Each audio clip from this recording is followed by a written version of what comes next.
Well, good morning, ladies and gentlemen, and welcome to Grumman Pilot's YouTube channel. And today we're going to be talking about Tony the Tiger. Now, we're not going to be talking about Tony the Tiger that's on a box of Frosted Flakes, though he was the inspiration for what happened to this Grumman Tiger. And as you'll see, the owner knew somebody at the Disney Studios, and they were able to help him with some artwork. And you stay tuned, we're going to have some more fun showing you a little bit more about Tony the Tiger. So we would like to ask you please subscribe, hit the like button, and hit the notify to stay current with our content. Now, if you've grown up in America and you have breakfast cereal, you can't help but know about Frosted Flakes. They're great. But there was a gentleman who had an airplane. It became known as Tony the Tiger, previous owner, not the current one.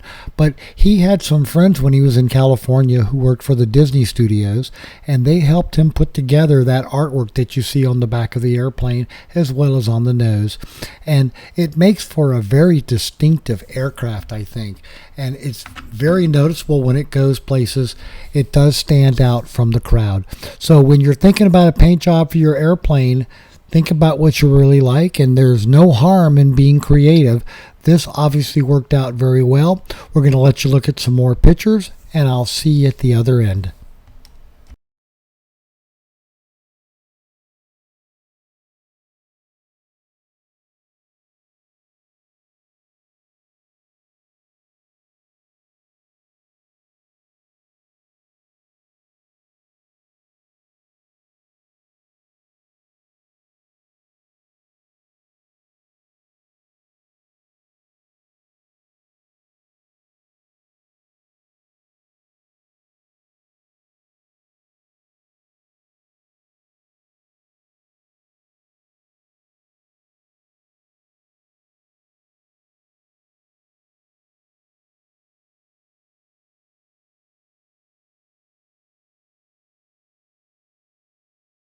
So, ladies and gentlemen, I hope you enjoyed all the pictures of Tony the Tiger. It's a great airplane. Hope you found it useful and informative. Thanks for watching, and have a great day flying your Grumman.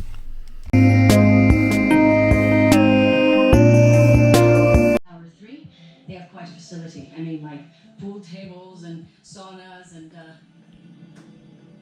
employees who are very focused on their work. Like this man, Reed Snyder. The CEO said he was the lead programmer for Fear Tower 3. If there was anything hidden in the game code, Snyder would know about it. Wait a minute. He disappeared.